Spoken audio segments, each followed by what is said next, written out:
Welcome back to the channel, everybody. My name is Joe. First time here, make sure you hit that subscribe button down below.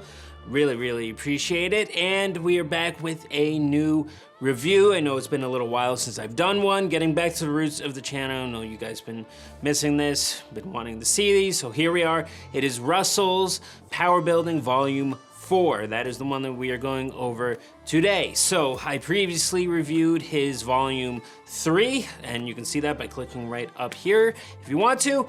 And first, before I get into the actual review, I do need to mention here, because some people comment on this, yes, I know he is a world champion in powerlifting.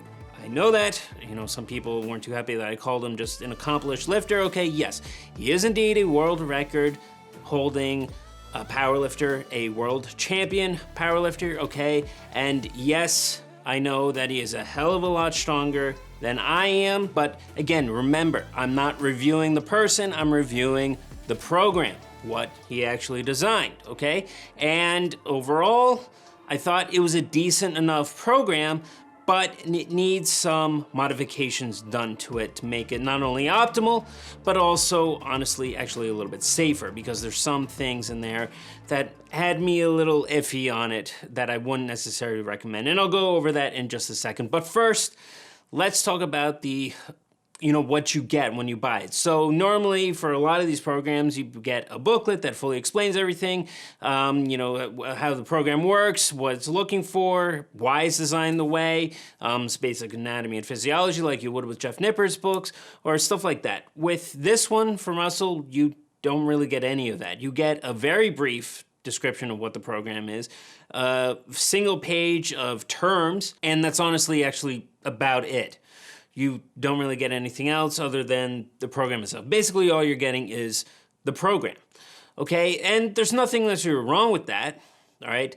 If that's all you're really interested in, that's what you get, okay? But it would be nice for him to have a full-on explanation of the program. You know, why he designed it that way, how it's gonna work, what he's looking from you, stuff like that, okay? Again, Jeff Nippard's Barbell Medicines, those are the ones that kind of set the standard for what should be included with a program besides just the program itself. So, even if it meant increasing the price of the program, I think it would have been worth it and would have been a nice thing for him to have. So I just wanted to mention that first. But since there's not really anything else for me to say about the booklet in terms of what's included, let's get right into the program itself. Okay, so it is an 8-week-long program, 6 days a week. Okay, so it's very high intense. It's for advanced lifters, okay, not intermediate or beginners, for advanced, right? And it is based around both the compound movements and bodybuilding movements, okay? It's a power building type of program. Okay, so in terms of it programmed that way, I think it's fine. And he also designed it around concentrating on max effort and dynamic effort for both the squat and the bench. You're only deadlifting once a week. That's perfectly fine. That's what I would want to have it. I would never really recommend you deadlift more than once a week. So the other days you're benching or squatting twice a week. Okay, so that leads up to 5 days a week, and then that 6th day is a lot of accessory or pump work. Okay, so the structure overall here is fine. And the way he has it, again, is starting with those compound movements and moving down into the isolation, pump work, stuff like that, to combine the two, the power building type of stuff. So overall, the program structure overall is fine.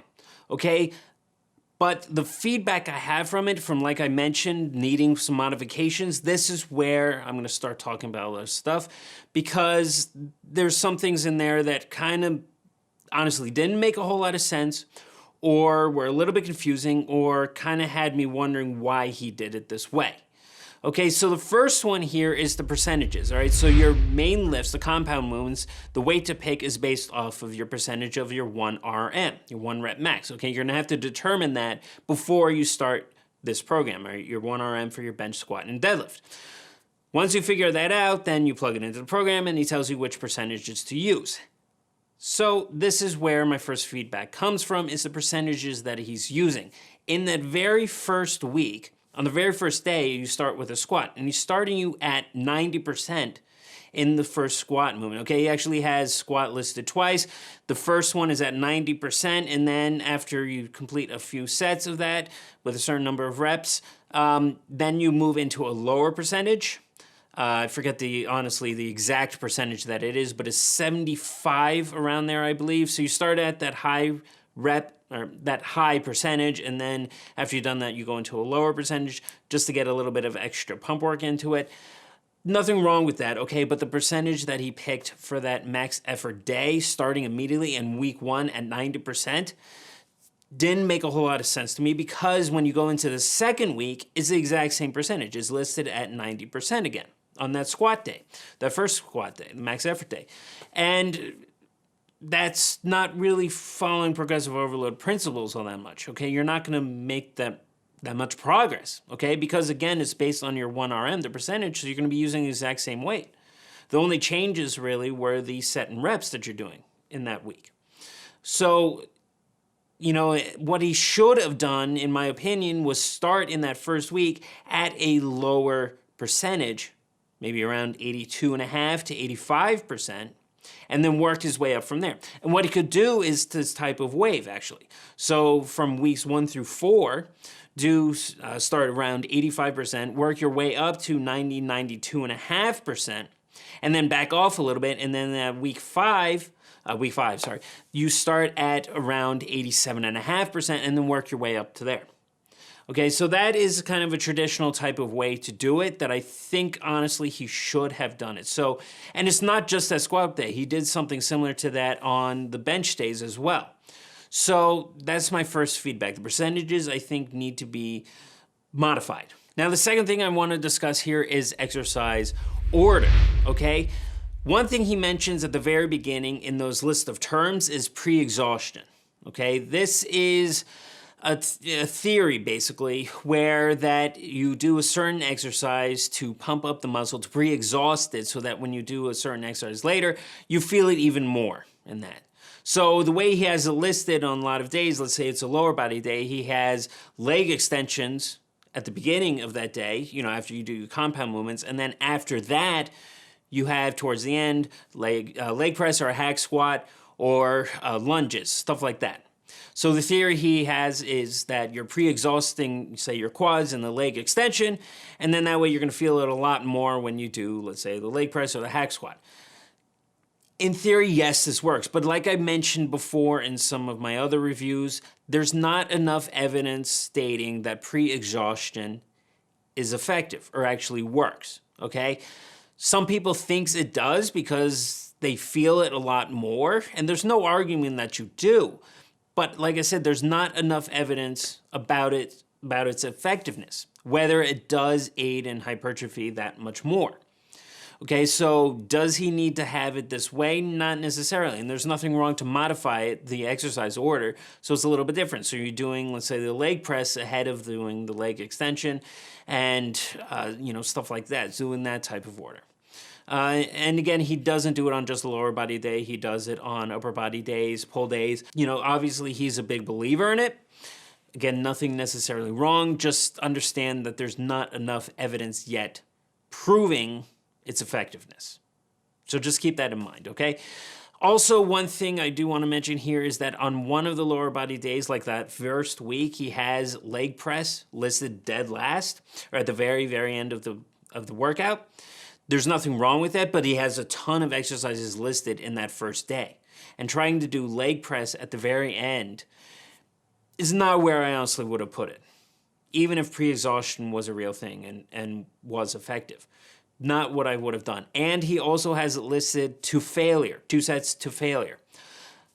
This is something I really honestly don't like all that much, because while training something, an exercise to failure, has some benefits, there's certain exercises where you really shouldn't, and leg press honestly is not one of those. The reason is because if you train it to failure and you actually fail on it, with certain exercises, if you go to failure, let's say you go take a bicep curl to failure, okay, it's no big deal. You fail the rep, and then you just put the dumbbells or barbell down, whatever you're using. If you fail on a leg press, though, then that means if you're not able to push it all the way back up, it's coming down towards you, and it's going to pin you down, okay? So, yeah, a lot of leg presses have safety pins on it, and you should have them set properly. They're there to protect you. But sometimes, you know, it's not necessarily set right, or a lot of times it's still unsafe, okay? You shouldn't be having to the point where you're gonna pin yourself in the leg press, okay? It's still dangerous. So I never would have recommended you do a leg press to failure. And I don't know why he has it listed this way, honestly.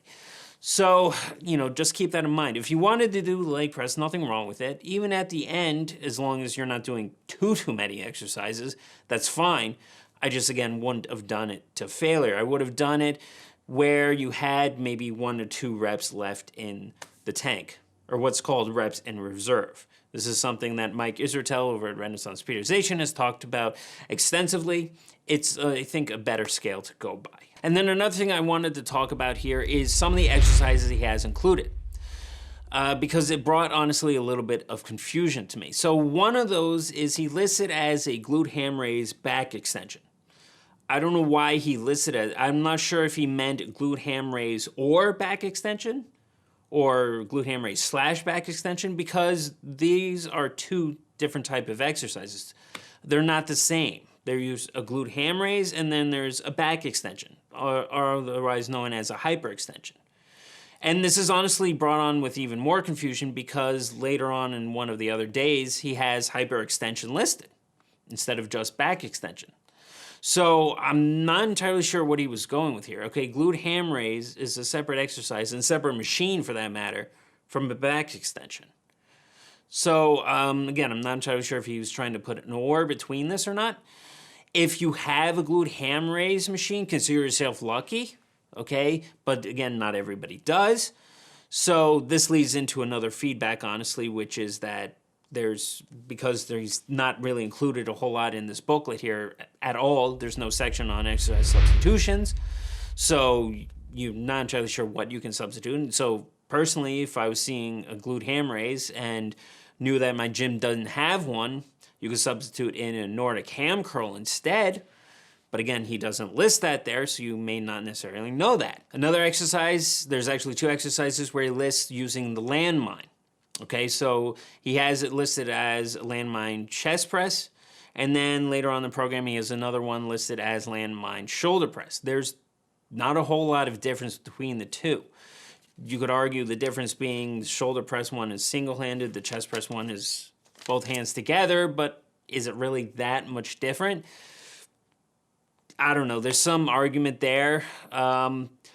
But overall, I'm not honestly a huge fan of the landmine press. It has its place, don't get me wrong, but it's a much better tool for rehab than it is for hypertrophy and adding muscle, honestly. Because, yes, there's resistance when you do it, but there's much better exercises that provide a better load than landmine presses do.